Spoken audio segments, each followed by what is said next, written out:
7 मई को भारत ने ऑपरेशन सिंदूर के तहत पाकिस्तान में 9 आतंकी ठिकानों पर एयर स्ट्राइक की है। इस एयर स्ट्राइक का शुरुआत में तो भारतीय बाजार पर असर देखने को मिला, लेकिन बंद होते होते शेयर बाजार हरे निशान पर पहुंच गया, यानी मामूली बढ़त के साथ बाजार बंद हुआ। लेकिन अब सवाल यह है कि क्या अब बाजार में गिरावट आने वाली है? क्या बाजार फिर से कुछ महीनों पहले वाली स्थिति में पहुंचने वाला है, जब गिरावट का लंबा दौर चला था, यानी कि सितंबर 2024 से जो गिरावट का दौर चला था, क्या बाजार उसी स्थिति में दोबारा से जा सकता है? ये सवाल इसलिए आया है क्योंकि दिग्गज निवेशक शंकर शर्मा ने इसे लेकर चिंता जताई है। तो चलिए इस वीडियो में जानते हैं कि आखिर दिग्गज निवेशक शंकर शर्मा ने निवेशकों को अलर्ट रहने को क्यों कहा है और बाजार में अब क्या हो सकता है। और सबसे पहले बताते हैं कि शंकर शर्मा क्या कहते हैं इस हालात के बारे में। तो उनका कहना है कि सटीक जवाबी कार्रवाई तो भारत ने की है, लेकिन इस कार्रवाई का शेयर बाजार के सेंटिमेंट को बिगाड़ सकती है, ऐसा अंदाज़ा है शेखर शर्मा का। उनका कहना है कि पहले ही बाजार पिछले साल सितंबर से कमज़ोर स्थिति में, यानी कि बाजार में उतार चढ़ाव जारी है। अब ये नया तनाव चिंताओं को और बढ़ाएगा।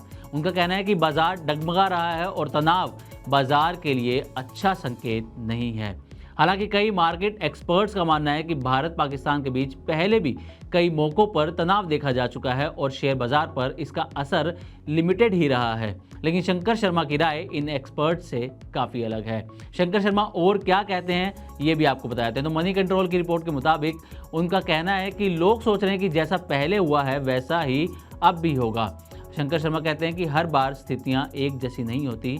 वास्तविक असर का आकलन बाजार की मौजूदा स्थितियों को ध्यान में रखकर ही करना चाहिए। भारतीय शेयर बाजार में आई बुल रैली 5-6 साल पुरानी हो चुकी है। ऐसे में युद्ध जैसा तनाव बाजार को बड़ा झटका दे सकता है। शंकर शर्मा का मानना है कि इस इवेंट से निश्चित रूप से शेयर बाजार के सेंटिमेंट पर बड़ा असर पड़ेगा और कुछ सेक्टर्स पर इसका असर ज़्यादा हो सकता है। अब आपको ये भी बताते हैं कि पिछली घटनाओं का, यानी भारत पाकिस्तान के बीच में जो पिछली कुछ घटनाएं हुई हैं, उसका बाजार पर क्या असर रहा है। तो सबसे पहले बात करते हैं 26 फरवरी 2019 बालाकोट स्ट्राइक की। इस दौरान सेंसेक्स में 239 अंकों की गिरावट आई थी। निफ्टी 50 में 44 अंकों की गिरावट दर्ज हुई थी, लेकिन अगले ही दिन बाजार में तेजी लौटी थी और कारोबार के अंत में सपाट तरीके से बाजार बंद होता हुआ नजर आया था। अगला है 2019 में पुलवामा हमला। शेयर बाजार में इस दौरान मामूली रिएक्शन देखा गया था। 15 फरवरी 2019 को सेंसेक्स में 0.2% की गिरावट आई थी। इसका यही असर देखने को मिला था। और 2016 सर्जिकल स्ट्राइक की बात करें तो शेयर बाजारों में तेज गिरावट देखी गई थी। सेंसेक्स करीब 400 अंक गिरा था और निफ्टी 156 अंक नीचे गिर गया था।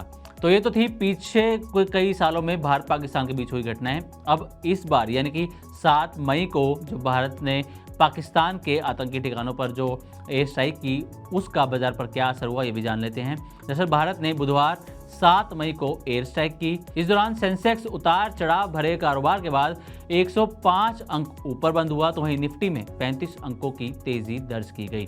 अब ये भी बता देते हैं कि निवेशकों को क्या करना चाहिए। जो दोनों देशों के बीच, भारत पाकिस्तान के बीच जो युद्ध जैसे हालात हैं, इसके बीच निवेशकों को क्या करना चाहिए, या निवेशक या ट्रेडर के रूप में आपको क्या करना चाहिए, ये भी जान लीजिए। सबसे पहले है कि पैनिक ना हो।